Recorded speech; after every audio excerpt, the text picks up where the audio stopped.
borrowing and lending money on interest. But another form of riba is a transaction based on deception, which yields a profit or a gain to which one is not justly entitled. In other words, what the Americans call a rip-off. Today, the whole world, the economy around the world, is in the grip of riba or usury. But notice that the modern riba economy originated from Britain. It is the Bank of England, which was established at the end of the 17th century. The Bank of England, which began the effort, which spearheaded the effort for the establishment of today's modern riba economy. Not only through lending and borrowing on interest, Britain became the money lender of the world. But more than that, to substitute real money with paper money. It is Britain whose Bank of England, at the end of the 17th century, who began to issue the first paper currency. And once you begin to issue paper currency, your capacity for establishing a riba economy is now tremendously enhanced. But we have a lecture on this subject coming up, Islam and the international monetary system. The Prophet said, sallallahu ta'ala alayhi wa sallam, that the last people to come out to Dajjal, or the Antichrist, will be women. The last people to come out to Dajjal or the Antichrist will be women. And a man would have to return to his home and tie down his wife and sister and daughter to protect and preserve them from Dajjal, the Antichrist. Indicating that when Dajjal's mission is close to its climax, something strange is going to sweep the world of women. That they are going to be deceived, utterly deceived. That what would appear to them to be the road to progress, which they will eagerly grasp and embrace, what would appear to them to be a revolution in the world of women, the likes of which mankind never witnessed before, would in fact be Dajjal's deception. I believe you will share with me the view that that prophecy of the blessed Prophet Muhammad alayhi salatu wasalam is today being unfolded in the modern feminist revolution and its so-called struggle for women's liberation. That also is a topic which is coming up in our series of lectures.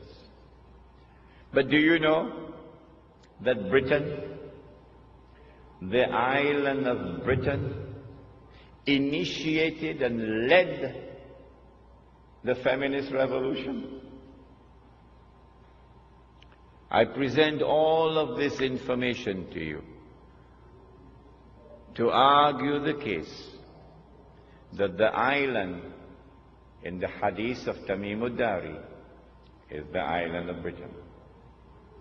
Now then, I notice that when Dajjal is released in a day which is like a year, and Britain is his headquarters, I notice as a student of international relations I noticed that Britain strangely becomes the ruling state in the world. Come on, you explain to me. How do you explain a little obscure island off the coast of Europe, which never walked on the stage of history? An island that Napoleon contemptuously dismissed as a nation of shopkeepers. How do you explain that that little island establishes its rule over the whole world? Pax Britannia. Britain rules the world. I want to suggest to you tonight that the only man who can explain the emergence of Britain as the ruling state in the world at the time when it emerged is a man named Muhammad. Allah's blessings be upon him. And the explanation is that this is the work of the Antichrist.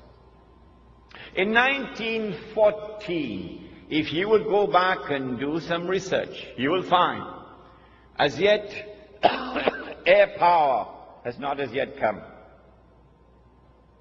Your armies commanded the land, and your navy commands the sea. And Britain controls the seas of the world. In 1914, Britain commanded every strategic naval port in the whole world. This was not by accident. It is time for us to sit back now and read history once again. It is because Britain was poised at that moment, commanding the seas around the world, and the Zionist movement had accumulated this vast chest of money through the diamond mines of South Africa, that in the summer of 1914 they were ready to strike with an act of terrorism. An act of terrorism which changed the world. I want to suggest to you that the authors of that act of terrorism in the summer of 1914, through which the Archduke Franz Ferdinand was assassinated in Sarajevo, are the same authors who planned and executed the September 11 attack on America. There are those who will not be convinced. They will say, no, CNN does not lie. The American government does not tell any lies. No, they said that it is Arabs and Muslims who attacked America on September the 11th, and we are convinced that they are speaking the truth. But guess what? One day, we stand in another court. On that day, the Quran says, يَوْمَئِذٍ تُحَدِّثُ أَخْبَارَهَا. The earth will reveal all the secrets that the media don't tell us today. And on that day, I will not be surprised when I am shown who are the authors of the September 11 attack on America. I would not be surprised on that day. But on that day, those who insist that Washington is speaking the truth, oh, what an awful event it will be for them. See, you know that? I mean, these people are going to give me a 6 for a 9.